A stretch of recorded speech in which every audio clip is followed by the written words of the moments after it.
سلااف و هیڤین دەمە خۆش دگەل کورد کۆنەکشن ژێرە جواشنتن دەنگی ئەمریکا دگەلەوە ئەس دەخینە شەمۆ و لە لای منەوە محتەبەر شێروانی ئەم کاتتان شاد سەردانی ڕێبەرانی پێکاتە سەرچیەکانی عێراق بۆ ئەمریکا بەردەوامە. ئێستا ژمارەیەک ڕێبەرانی عەرەبی سوننە لێرەن و ڕوانینیان بۆ کورد کەنەکشن دەخەنە ڕوو. هەروەها وتاری سەرۆکی هەرێم بۆ ڕەوەندی کوردی بەر لەوەی واشنگتن بەجێبێڵێت. میوانی بەرنامە ڕاستەوخۆ بەڕێز سەلاح بایەزیدی نوێنەری کۆمەڵی شۆڕژێری زەحمەتکێشانی کوردستانی ئێران لە واشنگتن لەگەڵماندا دەبێت و کاردانەوەی سەبارەت بە ڕووداوەکانی ئەم دوایانەی شاری مەهاباد دەبیستین. بەڵام دەپێشدا بە ڕووداوی تر دەست پێ دەکەین. لەبەرە لایەنن شەڕی یەمەنی چەکێخوادانن هەتا دەرەنگیە ئیرۆ سێشەمبێ و پێگرتنێ بە ئاگربەستا 5 ڕۆژی بکن و ڕێ بدەن گەهاندنە ئالیکاریین مرۆڤانی ji بۆ مەدەنیان لەوی وڵاتی شەڕی وێرانکری. سەر هەڵدان حوسی هێزن حکومەتی و هەفبەندیە بەڕێبەراتی عەرەبستانە سعودی سۆزدانە ڕێزێ لێ ڕێکەفتنە ئاگربەستێ بگرن لێ شەڕن گران یەن دوشەمبێ گومان پەیدا کریە ئاگربەست بکەفت کاری. بەری ئاگربەستی کار بەدەستێن نەتەوێنێگرتی هیوی ژلایەن شەڕی خواستن توندوتیژیان ڕاگرن و ڕێ بدەن کارمەندێن ئالیکاریان خوارن ئاوا پاقش و دەرمانان بگەهینن خەلکی و بهێلن مەدەنی خۆبگەهینن دەڤەرێن تەنا نەتەوێن ئێگرتی دبێژە هەتانەها 1400 کەس لە شەڕی یەمەنێدا هاتنە کوشتن. و کاربەدەستانی مەکەدۆنیا دەڵێن 30 کەس لە شارچکەیەک لە باکووری وڵات دەستگیر کراون بە تاوانی لە پەیوەندی بە تێرۆر لە پاش یەک ڕۆژ شەڕەتەقەی کوشندە کە بەلانی کەم بە هۆیەوە 22 پۆلیس و چەکدار کوژران. ئەم شارە لە نزیک سنوورەکانی کۆسۆڤە و سربیا هەڵکەوتووە بەهۆی شەڕەکەی شەمە کە بە خراپترین شەڕ لە وەتای سەرهەڵدانی ئەڵبانی نژادان لە 2001ەوە دەژمێردرێت 37 پۆلیس لە شاری کۆمانۆڤۆ بریندار بوون. دووشەمە دادگایشتی مەکەدۆنیا گومانبارەکانی بە 18 دانیشتووی کۆسۆڤۆی بە زۆرینە ئەڵبانی نژاد ناسان 11شیان خەڵکی مەکەدۆنیا و یەکەچیان ئەڵبانی بوون. 30 کەسەکە بۆ ماوەی 30 ڕۆژان لە بەندیخانە دەبن تا ئەگەر پێویست بێت دادگایی بکرێن. باو باڕۆڤان لە چەند ویلایەتێن ئەمریکی بوونە ئەگەرا وێرانیا و مرنا چەند کەسان لە تەکساس و ئایدەهۆ لە هی ڕابوون لە هەنێک ویلایەتین دیژی وەکە نەخۆڕست لێ ڤیدە مێساڵێ بەفر باری لە چەند ویلایەتان باو باڕۆڤان خانی وێرانکردن و قوربانی لەژێر پاشمایە خانیên wêrankirî demane xelkê devera Dallasfort li Texas gotin wan çi agehî û hişdarî wernegirtibûn sebaret şopa barovan. Helîkopteran welatiyên Asê ji encamê lehiyan rizgar kirin. Li Iowa barovan banê xwendingehekê hilanî lê newek edet li vî demê salê li South Dakota nêzîkî nîv metra befrê barî. Ev bû tomarkirina rîkordê çunku qet li Gulanê befir li wê herêmê nebariya bi vî awayî. و لە تەرمانجی ڕابردوو واشنگتن وێزگەی ڕێبەرانی عێراق بە شیعە کورد و ئێستا سوننەکان بووە. هەڵبەت شەڕ بە دژی داعش تەوەری دیدار و کۆڕ و کۆبوونەوەکان بوو. حەیدەر کەریم لە بەشی کوردی دەنجی ئەمریکا لە یەکێک لەو کۆڕانە کە دووشەممە لە واشنگتن بەڕێوەچوو ئامادە بوو. ئەنستیتوی بروکینگز لە واشنگتن کۆڕێکی بۆ دوو لە ڕێبەرانی سونە ساز کرد بۆ باسکردنی ئایندەی عێراق و دەڵێت سەرکەوتنەکی مەزن دژی داعش لە عێراقدا پێویستی بە ئاشتبوونەوەیەکی کاریگەرە لە نێوان کۆمەلگاکانی عێراق کە لە شەردان دژی داعش. کەنت پۆڵاک کارمەندی بەرزی ناوەندی بۆ سیاسەتی دەرەوەی خۆراڵاتی نێوەڕاست لە ئەنستیتوی بروکینگز کوڕەکەی بەڕێوە بردووگوتی هەمومان ئەوە دەزانین کە سیاسەتە چەوتەکانی نوری مالیکی سەرۆکوەزیری پێشووی عێراق و بەکارهێنانی ستەمی سیاسی دژی زۆر لە ئەندامە گرنگەکانی سونە و دوورە پەرێزکردن و هەرەسانکردنی کۆمەلگای سونە دەرگای بۆ داعش لە عێراق کردەوە. ئەگەر عێراق ببێتە شوێنێکی سەلامەت و پارێزراوە و ئاشتی خوازانە و یەکگرت و پرسیارە ڕاستەقینەکە ئەوە نییە کە ئایا چەند بە خێرایی ئێمە دەتوانین شکست بە داعش بهێنین و هەروەها چەند بە خێرایی دەتوانین لە وڵاتوە دەریان بنین. بەڵکو پرسیارەکە ئەوەیە کە ئایا ئەو چارەسەرە سیاسیە ئەوەیە کە دەرفەت دەداتە سوننەکان دووبارە هەست بکەن ئەوان بەشێکن لە سیستمی سیاسی عێراقی؟ ڕافعل عیساوی جێگری سەرۆکوەزیری پێشووی عێراق لە وتارەکەیدا زیاتر بایەخیدا سەر هۆکارەکانی توندبوونی گرژیەکان لە نێوان پێکاتەکانی عێراق و پشتگوێخستنی سوننەکان لەلایەن حکوومەتی عێراقی بە تایبەتی لەلایەن نوری مالیکی سەرۆکوەزیری پێشووی عێراق. ڕافێل عیساوی ڕخنەی توندی لە میلیشا شیعەکان گرت و گوتی هیچ جیاوازیەک نییە لە نێوان ئەوەی کە چەکدارانی داعش بە شیعەکان و کۆمەلگاکانی دیکەی عێراق دەکەن و میلیشا شیعەکانی کەوە بە سوننەکانی دەکەن و بۆ سلماندنی وتەکانی بەڵگەی ڤیدیۆیی نیشاندا و تێیدا بەراوردێکی کرد لە نێوان ڕەفتارەکانی داعش و میلیشا شیعەکان و گوتی ئەو میلیشانە وەک یەکوانە. ئیساوی لە درێژەی وتارەکەیدا باسی لە هاوبەشی کرد و گوتی ئەمە بەس بە قسەیە و هیچ تر نییە و لە 16 ئاژانسی حکوومەتی عێراقی لە ناوچە زۆر بە سوننەکان لە نێو مەدەنی و ئاسایشدا ڕێبەری هەر هەمویان شیعەنە و گوتی ئەمە چ جۆرە هاوبەشیەکە و چەند ڕێککەوتن لەگەڵ حکوومەتی پێشوو ئەوەی ئێستا کراون سەبارەت بە ئاشتبوونەوە و لێبوردن بەڵام هیچیان تا ئێستا ڕەوانەی پەرلەمان نەکراون.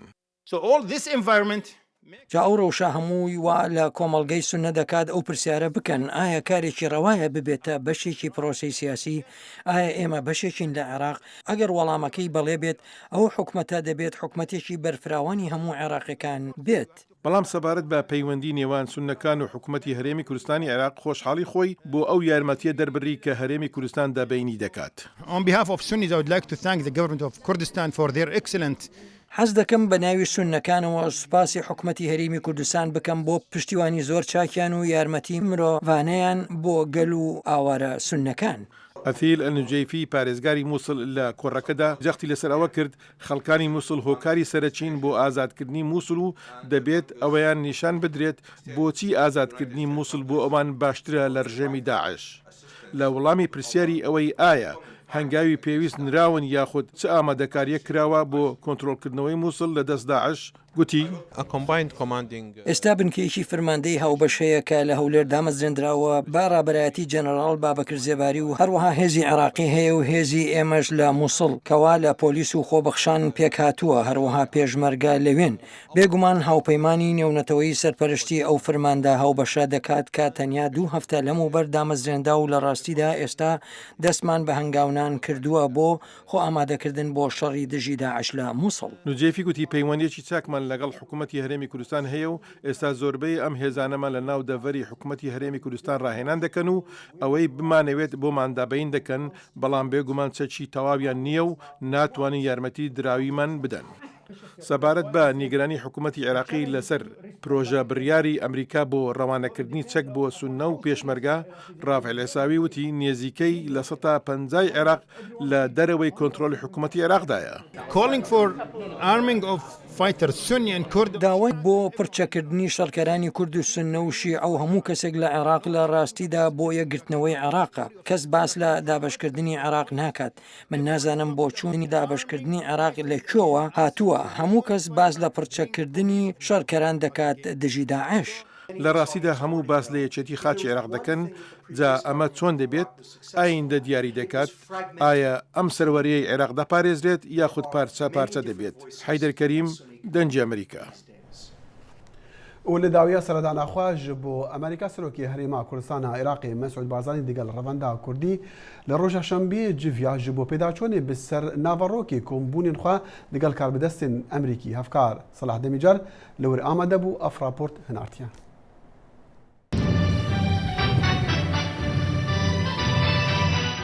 د کۆمبوونا خۆدا لەگەل ڕەڤەندا کوردی لە ئەمریکا سەرۆکی هەرێما کوردستانە عێراقی ڕێزدار مەسعود بارزانی ڕوونیدا سەر پرسا سەرخوابوونا کوردستانی شەڕی داعش ڕۆلا پێشمەرگەیەن هەرێما کوردستانە عێراقی دوی شەڕیدا و پێویستیە چەکدارکردنا وان ji aliyê ئەمریکا و ڕەوشا پەنابەران لە هەرێما کوردستانی و gelek xalêndin. مەسەلەی سەربەخۆی کوردستان پرۆسەیەکە پەرلەمانی کوردستانیش بڕیاری لێداوە کە ڕێفراندۆم بکرێت ملەتی کورد بڕیار لە چارەنووسی خۆیان داد. د بەرسەڤا پرسێکێدا لە دۆرئالیên ku داعش شاندی هەرێما کوردستانê رێزدار بارزانی گوت حەزەکەی ئەم وەڵامی ئەم پرسیارە بۆ بێڵینەوە بوو کاتێکی تر. باشە؟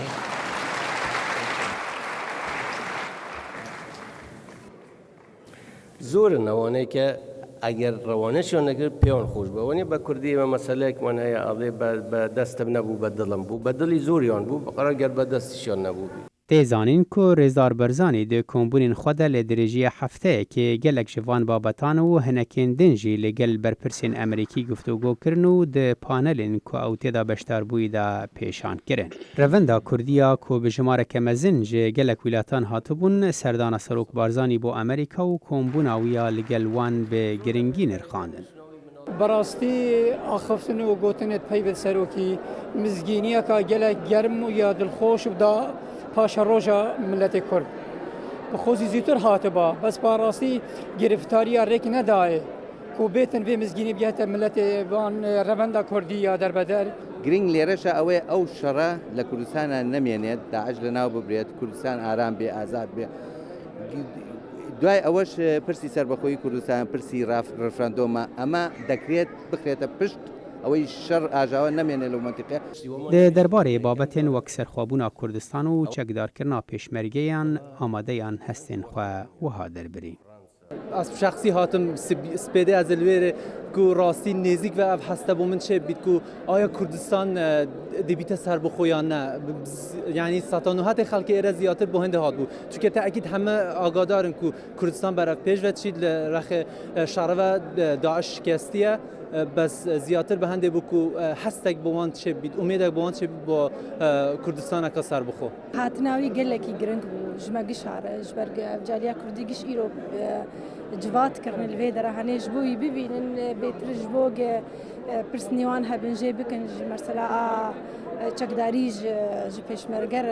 بیشاندن قبلی حکومت امریکی و کیف هم اگه هات گنو اف چی که حل بو د داویا کومبونی دا رێزدار بارزانی ژ رەڤەندا کوردی هێوی کرد کو ئەو د ژیانا ئەمریکی دا چالاکدار بوون و زارۆکên خۆفێری ڕەوشا کوردستانê bikin da ku ew karibin di paşerojê de xizmeta welatê xwe yê dayîk bikin. Kombûna Serokê Herêma Kurdistana Iraqê li gel revenda Kurdî li vir li Washington û derdora wê giringiya xwe du alîye. Aliyekî ji wî bixwe de ye ku bixwe wekû Serokê Herêma Kurdistana Iraqê dikare li gel revenda Kurdî hazir be û daniştinê çê bike û her wiha nerînên wan di vê derbarê de wergire. û aliyê din jî ji aliyê revenda Kurdî bixwe de ye ku dikare bi awakî rasterast nerînên serok li ser serdana wî ya Amerîka jê wergirin bêyî ku vegerin dezgehên ragihandinê. Salih Demîcer, dengê Amerîka. و زانا عمر پامنێری بەشی کوردی دەنجی ئەمریکا لە قامشلو دیمانەی تایبەتی لەگەڵ بەڕێز جوان ئیبراهیم بەڕێوەبەری گشتی ئاسایشی ڕۆژاوا کوردستانی سووریا سازداوە کە لە سەرەتای دیمانەکەدا ئەو باز دەکات چۆن هەڵسوکەوت لەگەڵ تاوانەکانی بە بەرنامە لەو هەرێمە دەکەن. وەک مەبدەئێکیە گرێدانێک بە شۆرەشێری گرێدانێک بخوونا شەهیداری و هەر کەس ناو شۆرەشا ڕۆژاوادە خۆدان وی هەلوەستی ئیشێوێ بەلکی پر زێدە تاوانێن ڕێخستنکردی نەب حالاتی فەساد مژار ئەvê ینی متەسەلقینێ ناو شۆرەشێ گەرەک هێدی هێدی بێتەسیر بن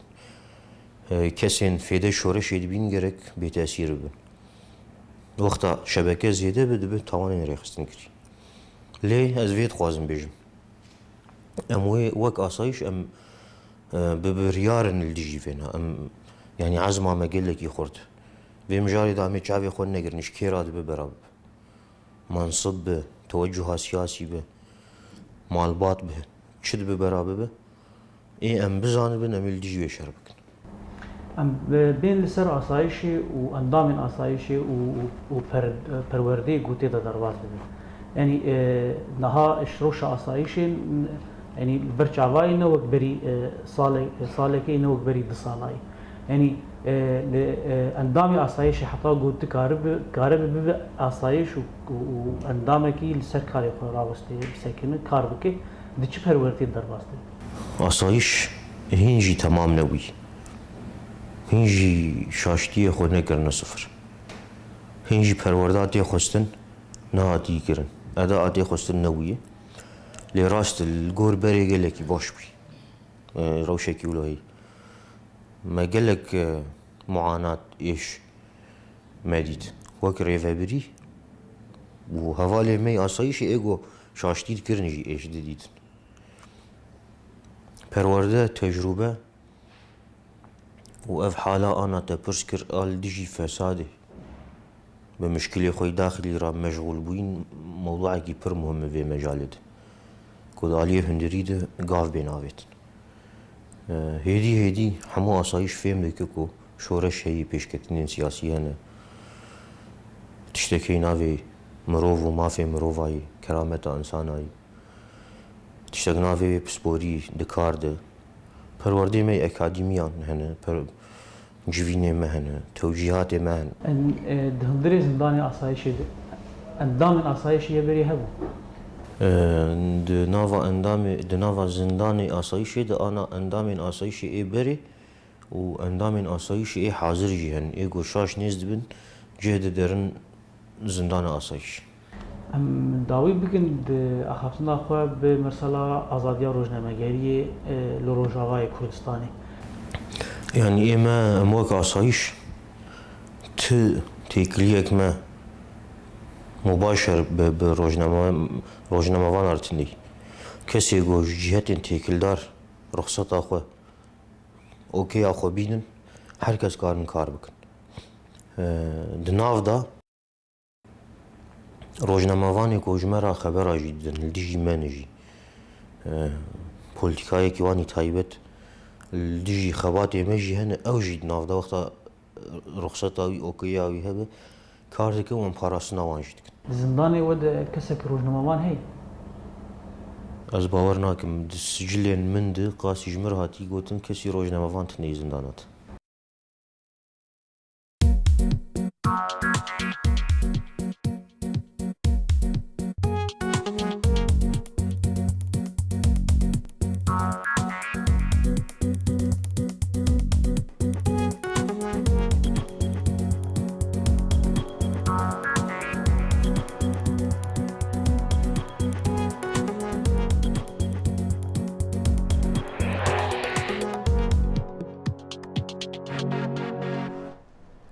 بەری هەفتەیەکێک خانمەکە کورد کارمەندا هوتێلێکی لە باژارێ مەهاباتێ خوا ji pencera joreka qatê çarî ya hotêlê havete xwarî û mir heta xwe rizgar bike ji destdirêjiya karmendekî hikûmetê. Ev serhatî bû egera serheldana Kurdan li Mehabadê û li çend bajarên dî jî. Gelo civaka Kurdan li Îranê Hind amade ya bersiva her zêdegavekî bi serheldana bide. Gelo me ew xwepêşandan ne peyameke ji bo partiyên siyasiyên Kurdan ji bo bersiva van pirsan em mêvandariya Birêz Selahî Bayezîdî nûnerê komala şoreşgêrên zehmetkêşên Kurdistana Îranê dikin lêre li Washington zor bixêr bêke. Pisyarekem aya komelgay Kurd amade hemû katê ka tundûtîjiyek yan ştêk dij be Kurd bikirî dest be serheldan û dest be raperînî bew şîweye bikin. بەڵێ پێشەشی سلااو و ڕێز بۆ بیسەرانی دەنجی کوردی ئەمریکا وەک بەڕێستان ئاگادارن لە ماوەی 36 ساڵی ڕابردوو بەردەوام ڕوبەڕووبوونەوە هەبوو بینی خەڵکی کورد و کۆماری ئیسلامی ئێران و بە تایبەتی لە 15 ساڵی ڕابردوو ئەم شێوە زۆرتر بە شێوەی مەدەنی هەبوو خەڵک هەموو جارێکە شکلی سەرکوتەکان گەیشتە ئاستێک کە نەیتوانیوە تەحمل بکە هاتوونتە سەر خیابان و داوای چاکسازی و گۆڕانکاریان کردەوە بەڵام هەموو جارێک ئەم شکلە لە خەباتی مەدەنی و ئاشتی خوازانە لەگەڵ توندوتیژەشی بێوێنەی کۆماری ئیسلامی ئیران ڕوبەڕوو بۆ بەدەیان خەڵک کوژراوە خەڵک زیندانی کراوە و خەڵکێکی زۆریش ناچار بوونە وڵات بەجێ بێڵن. ئەم کوشتنەکە یان خۆ کوشتنەکەی فەریناز خسرەوانی لە مەهاباد بوو لە هوتێلێک بوو حکوومەت بە حساب وعدی داوەکە لێکۆڵینەوە لەسرا بکرێ بەچی گەیشت. بەڵێ دیارە ئەو کێشەی کە ئەو مەسەلەی ڕووداوە ئەو مەرجی تراژیشی ئەو خانمی فەریناز خسرەوانی وەکو هەموو کێشەکانی دیکە کە بە تایبەتی لە چەند ساڵ ڕابردوو نێزیکەی 5-6 کچی جوانی کولڕەشڵاتی کوردستان بە شێوەی گوماناوی ئاوە گوژراون و تەنانەت لە بۆکانی ژماوەیەک پێشتر و هەر ئەوەش کە هەموو جارێ بەرپرسانی کۆماری ئیسلامی ئێران وعدە و وعیدیان داوە کە لێکۆڵنەوە بکەن دەرەنجامەکانی ڕوو بخەن بەڵام هەموو جارێ لە پەراوێزی ئەوانە بە دەرخستنی کۆمەڵێک بەڵگەی گوماناوی و درۆ ویستویانە دەرەنجامەکە بەلاڕەدا بەرن بۆیە وەکو جارانی پێش و بەڕاستی چاوەڕان ناکرێت کە نەتیجەی ڕاست و دروست لەو لێکۆڵنەوە بێتە ڕوو. باڵێ باشە وەڵامی ڕژێم چۆن بوو بۆ ئەم دەزانم خەڵک لە مەهاباد جیران بریندار هەبوو لە هەندێک شارەکانی دیکە وەڵامی حکومەت چۆن بوو وەڵامی حکوومەت ئێمە دەبێت ئەو لە بەرچاو بگرین ئەو خەڵکە کە لەو ڕووداوە تووڕە بۆ ناڕازی بۆ لەو شوێنە کۆبوونەتە ئەو شوێنە حکوومەتی نەبوو بەڕاستی بڵێ خەڵک هێرشی کردبێتە سەری هیچ ناوەندێک پەیوەندی بە حکوومەتەوە نەبوو بەڵام حکوومەت وەک هەموو جارەکانی دیکە تەقەی لە خەڵک کردو خەڵکی زۆر بریندار بۆ چەندین خەڵکە تووشی حاڵەتێکی زۆر توندانوە وەزیان ناجێگیرە هەندێک خەڵکیش لە ترسی حکوومەت لە ماڵان چارەسەریان بۆ کراوە و خەڵکێکی زۆرش گیراون و تەنانەت کە بۆکە قورسایی زۆرتر بخاسەر ئەو جیراوانە حکوومەت داوای لە هەر کامان بە پێی هەواڵەکان داوای 50 میلیۆن تمەنی کردو وەکو پارێک لەوانە وەرگیرێ ینی ئەگەمە لەبەر کوشتنەکە و جیران و برینداربوون و ئەو خەڵکەش بگین لە هەموو ڕۆکەوە بەڕاستی حکوومەت بە شێوەیەکی زۆر تونند و تیژ و تند بەڕاستی لەگەڵ خەڵکە ڕوەروەتەوە خاوبوون و سستبوونی خۆپیشاندانان و ئێستا چەند ڕۆژێکەکە نەماون لە بەهۆی ئەوە بوو کە حکوومەت بە توندی وەڵامی داوە یانش حدەسەکە ئەوەندە گەورە حکوومەت ئەوە خەڵک ئەوڕۆنیە دیوەتی لە جەریانی کوشتنی لاوی مەهاباتی شوانە نزیک 11 ساڵ پێش بە چەند ساڵ پێش ڕووداوەکانی دیکە دیوێنە کە حکوومەت هەموو جارێ بە توندی جاوزێت هەروک چۆن لە شوێنەکانی دیکەی ئێران لە بەلوچستان و شوێنی عەرەبیەکان دیکە بەڵام ئەوەی کە هەیە لە دوا بە دوای ڕووداوەکانی مەهاباد و کە لە سەردەشتیش خۆپێشاندان بوو لە سنە و مەریوانش بە شکلی بچووکتر و چڕوپەرتر بەڵام حکوومەت هەر زۆر زوو هێزێکی زۆری سەربازی لە ناوەندی شارەکانی کوردستان جێگیر کردو بۆ ئەوەی کە پێش بە هەموو خۆپێشاندانێکی ئاشتی خوازانە بگرێ بەڵام لەگەڵ ئەوەشدا خەڵک ئێستا لەلایەن کۆمەڵک چالاکوانەی ناوخۆوە و داوا کراوە کە مانگرتنێکی گشتی لە ڕۆژهەڵاتی کوردستان لە ڕۆژانی داهاتوە بەڕێ بچێت ئەبێ بەهۆی ئەوەی کە ڕژیم تونتر بێ لە ڕفتاری بەرامبەر بە کوردان بێگومان بەرحاڵ ینی حکوومەت هیچ ستانی هێشتێتەوە کە لەوەی تونتر بێت هەر ئێستا خۆتان دەزانن نێزیکەی لەسەر و 50 چالاکوانی کورد لە ژێر پەتی سێدارەدان و خەڵکی زۆر گیراوە ینی خەڵک ئەو ئەزمموی هەیە کە لە ڕابردوو کە حکوومەت لە ڕوبەڕوونە دەگەڵواندا و کاتێک تەنانەت لە شێوەی ئاشتی خوازانە دانەوێت داواکانی خۆیان بخەنە ڕوو دەست ناپارێزێت بەڵێ بێگومان خەڵک ئەو شتەی هەیە و چاوەڕان دەکەن کاک سەلاح ئەمەی کە ڕوودا بەتایبەت خۆپیشاندانەکان پەیامێک بوو بۆ حکوومەت بۆ ڕژیم یان پەیامێک بوو کوردەکان بۆ حزبە سیاسیەکانی کوردستان بەڵێ من پێم وایە دەکرێت لە هەردوو گۆڕەوە چاوی لێ بکەین لەلایەک ئەوە هەمان کات ئەوە بوو کەم ناوە بەناوە ئەو ڕووداوەندەی پێش ڕق و تووڕەیەکی خەڵکە کە پەنگی خواردووە و بە زۆری حکوومەت دەستی بەسەرداگرتووە و هاوکات کە دەبینن لە پارچەکان دیکەی کوردستان هەندێک گۆڕانکاری گەورە ڕوویداوە لە ڕۆژئاوا و لە باکووری کردستان کە پرۆسی ئاشتی بەقا لە هەرێمی کوردستان چاوەڕوانی سربەخۆیی دەکەن لە کوردستانی ئێرانیش نێزیکەی 12 میلیۆن کورد هیچ مافێکی سەرەتایی و نەتەوەی و تەنانەت لە ئاستی شاروەندی ئابووریش بێبەشکراون ئەو شتە هەیە بۆ حیزبەکانی کوردیش پێما داوایەکە کە حیزبەکانی کوردی وەکو چۆن ئێمە کۆمەڵە داوامان کردووە کە بەرەیەکی گرتو یا هاوکارێکی بەرفراوانی کوردستانی ڕۆژهەڵات دروست بێ کە پێما ئەو ڕۆژی توانین ئەو خێرنەوەی بۆ بکەین باش وەڵامی حیزبەکان بۆ ئەو ڕووداوانە وەڵامیان چی بوو ئایا دەزانم هەموو کەسێک پشتیوانی نەک حیزبەکان خەڵکی گشتیش پشتیوانی لە خەڵکی مەهاباتیان دەکرد لە خەڵکی شارەکانی دیان دەکرد کە خۆپیشاندانیان دەکرد بەڵام وەڵامی حیزبەکان بە تایبەت هەڵویستی حیزبەکان چۆن بوو هەڵویستی حیزبەکان بوو حیزبی ئێمەش ئەوە بوو کە پشتگیریان کردووە لە داواکاریەکان ڕەوای خەڵکی مەهابات کە خەڵکی کورد لەو پارچەی کوردستان کە وەکتم چۆن لە هەموو مافەکانی بێ بەشە لە مافی تەنان شەهرەوەندیش بێ بەشە هێندەی دیکە تحقیر دەکرێت لایەنە حکوومەتە و کە ئەوەکە ئەو شتە کۆتایی پێبێت ینی ئەوکە بەرحاڵ پشتگیری و ئامادەجی خوان بۆ هەموو شتێک داواکانی خەڵک دەربڕیەوە باشە پارتەکان دەبێت چی بکەن بۆ خوا نەخواستە ڕووداوی ناخۆش لە کوردستانی ئێران ڕوو بدا پارتەکان ئامادەن شتێک بکەن بەڵێ بەڕاستی ئێمە ناتوانانی پێش ڕووداوەکان کەوین کە بزانین ئێستا چ ڕوودا بەڵام کە ئەوەی کە ئێستا هەیە حیزبەکان بەگشتی و بەتایبەت ئێمەش وەکو هەموو حیزبەکان دیکە داوامان کردو کە خەڵک لە داواکاری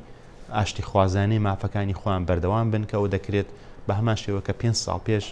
مانگرتنێکی گشتی سەرکەوتو بوو لە کوردستان کە دەنگدانەوەی باشی بوو لەو بەردەوام بن وە بە خۆشحاڵیشەوە خەڵکی کوردی دەبینێ کە ئەو ڕووداوانی مەهاباد و شارەکانی دیکە بۆ یەکەم جار دەنگدانەوەی زۆری جیهانی بوو لە مدیا جیهانەکان لە CNN لە سکای نیوز لە العربیە لە ڕۆژۆبە ڕۆژنامەهای ئەوروپایی ئەمریکایی باس و خاصی لەسەرکرا کە ئەوە پێشان دەدا کە ڕووداوەکانی کوردستانی ئێران بە هەمان شێوە پارچەکانێکی لە ژێر زەرڕەبیندان و ڕنگدانەوەیان دەبێت. جناب نوێنەری یەکێک لەو حزبانەی قەت پەیوەندیت کردووە بە حزبەکانی دیکە ئەوانەی کە نێزیکی خۆتان دابنیشن باسی ئەو وەزع بکەن کە شتێکی وە لە ناو کۆمەلگای خۆمان لە هەریمەکەی خۆماندا ڕوویدا خەڵکەکان کەوتنە ناو جادە خۆپیشاندانیان کرد ئێمە وەکو حزب چۆن ڕێبەرایەتی کۆمەلگانەمان هەیە بەو پەیوەندی دانەدان دەگەی حزبەکان ئەو شتانە بۆ چۆن چەندین خۆپەشاندان کراوە کە لە 2 ساڵی ئەخیر لە واشنگتن بە هەمان شێوە دانیشتمان کردو ویستمانە کە کارێکی هاوبەش بکەین بۆ ئەوەی کە خەڵکی کورد یەکریز ببینن لە بەرامبەر حکوومەتی ئەمریکا و مێدیا ئەمریکایی بەڵەوە کراوە پێمەش وایە زۆرتر دەبێت بکرێت یەکشەمەش خۆپیشاندانتەن هەیە لە بەڵێ ڕۆژ یەکشەممە سعات 11 بەیانی لەبەر کۆشکی سپی لە کۆشکی سپیان لە وزارەتی دەرەوە کۆشکی سپی بەڵێ کۆشکی سپی کاکە سەلاحی بایزدی زۆر سپاس بەڕێستان خۆشحاڵم جارشکە لێرە نزیکی لە بنەوە حەزەکەین جار سەرمەدان ڕێز خۆشحاڵم کاک سەلاحی بایزدی نوێنەری کۆمەڵە شۆڕەشگەرن زەحمەتکێشن کوردستان عێراقی و بنیادین زاروکین عێراقی لێرە لە واشنگتن بەریکانیە کە بەزا 5 کیلومتران ڕێخست ji بۆ کۆمکردنا پاران ji zarokên hejar û derbederên Iraqê re ژمارەکە دیپلۆماتیان بەشداری wê berêkanî kir. Hevkar Sema Dizeyî li wir amade bû ev rapor gihandiye. In Their Shoes کامپینێکی غاردانی 5 کیلۆمەتر کە هەفتەی ڕابردوو لە پارکی کامێرۆن ریجنەل لە ویلایەتی ڤەرجینیا بەڕێوە چوو. ئەم غاردانە کە بە 5K ڕەن ناسراوە کە بۆنەیەکی پارە کۆکردنەوەیە بۆ مناڵانی بێپشت و پەنای عێراق. ئەم غاردانە لەلایەنی Iraqi Children's Foundation بەڕێوە چوو. ICF ڕێکخراوەکی قازان وەرنەگرا لەلایەن 2 ئەمریکی جۆنەثن وێب و ماکسوەل کۆکاپ دامەزراوە کە هەردووچیان لە پاشی شەڕی 2003 لە عێراق کاریان دەکرد. ICF یارمەتی مناڵانی عێراق دەدات ئەوانەی بێدایک و باوکن ئەوانەی لەسەر شەقامەکاندا دەژین و ئەوانەی بەهۆی تونند و تیژی ئاوارە بوونە. ئەم پێشبڕکێ وەرزشیە زۆر گرنگە لەبەر ئەوەی ئاستی هوشیاری سەبارەت بە قەیرانی خانەی منداڵانی بێباوان لە عێراق بەرز دەکاتەوە و هەروەها بەهۆی داعشەوە ئاشکرایە ئێمە خانەی منداڵانی بێباوانی زۆرمان هەیە و هەروەها منداڵانی سەر جادەکان هەر بۆیە ئێمە هەوڵ دەدەین سەرنجی جیهان ڕاکێشین و ئەمەش ڕێگەیەکی زۆر باشە بۆ بەرزکردنەوەی ئاستی هوشیاری لە ناوچەی واشنگتن دیسیدا. زۆربەی ئەم بەشداربووانە عێراقی و ئەمریکی بوون. لەو غاردانە مەرج نەبوو غاردەی بەشداربووان دەیانتوانی بە پەیانیش بڕۆن. کچ و کوڕ و خێزان گەورە و بچووکی تێدا بوو. یەکێک لەم خێزانانەی بەشدار بوون خێزانی لوقمان فەیلی باڵوێزی عێراق لە ئەمریکا. وەرزشی ڕاکردن بەشێکە لە کولتوری ئەمریکایەکان بۆ ئێمەش گرنگە خۆمانی لەگەڵدا ڕابهێنین هەروەها گرنگیەکەشی لەوەدایە بۆ ئێمە بۆ نمونە من لێرە هەموو خێزانەکەم لەگەڵدایە و زۆر خێزان و کۆمەڵگەی عێراقیش لێرە هەن بۆیە ئەمە دەبێتە زیاتر لە بۆنەیەکی کۆمەڵایەتی و لەگەڵ ئەوەشدا ڕەهەندێکی مرۆییشی هەیە. هەروهاش جیمز جەفری باڵوێزی پێشووی ئەمریکا لە عێراق و خێزانەکەی لەوێ بوون. هیوام ئەوەیە منداڵانی عێراق بتوانن لەو ئاشتی و پێشکەوتن و ئازادیەدا بژین کە منداڵانی ئەمریکا تێدا دەژین. ئەمە شتێک نییە تایبەت بێت بە ئەمریکا. منداڵانی سەرتاسەری جیهان دەبێت ئەم هیوایەیان هەبێت. دۆستەکان و برادەرەکان و بنەماڵەکانی بەشداربووان لە هێڵی کۆتایی ڕاوەستابوون هانیان دەدان. ڕاندڵ یەکەم کەس بوو کە گەیشتە هێڵی کۆتایی کە بە 19 دەقە ماوەکەی بڕی. خۆشە بیبیتەوە لە کۆلیج پێشبڕچیم دەکرد هێشتا نەبوومەتە 40 ساڵ و نازانم چەندە فەرتیترم بۆ ماوە وەک ئەمجارە دیبمەوە. لە کۆتایی ئەم بۆنە خێرخوازیەی ICF خەڵکەکە توانیان چێژی خواردنی عێراقیش بکەن. سەما دزەیی دەنجی ئەمریکا. برای تماشاوان کرد کنشم و چند امتینا دماهیا برنامه و جاری حتا روزا هینی توایا استاف برنامه از داخل شما دیگل هفکار من معتبر شروانی هیویاد من خوش ورادکین اگر هون برنامه به تمامی نهی هون دیکان جار کدی برنامه ببینن سر مالپرن دنگی امریکا و دنگی امریکا جی برنامه دیسان ما لسر فیسبوکی جی تنشاندان فیسبوکا کرد کنکشن جی هر فیسبوک کورد کنکشنە هەتا ڕۆژاهێنی وەکەم گوتی خدا حافظ.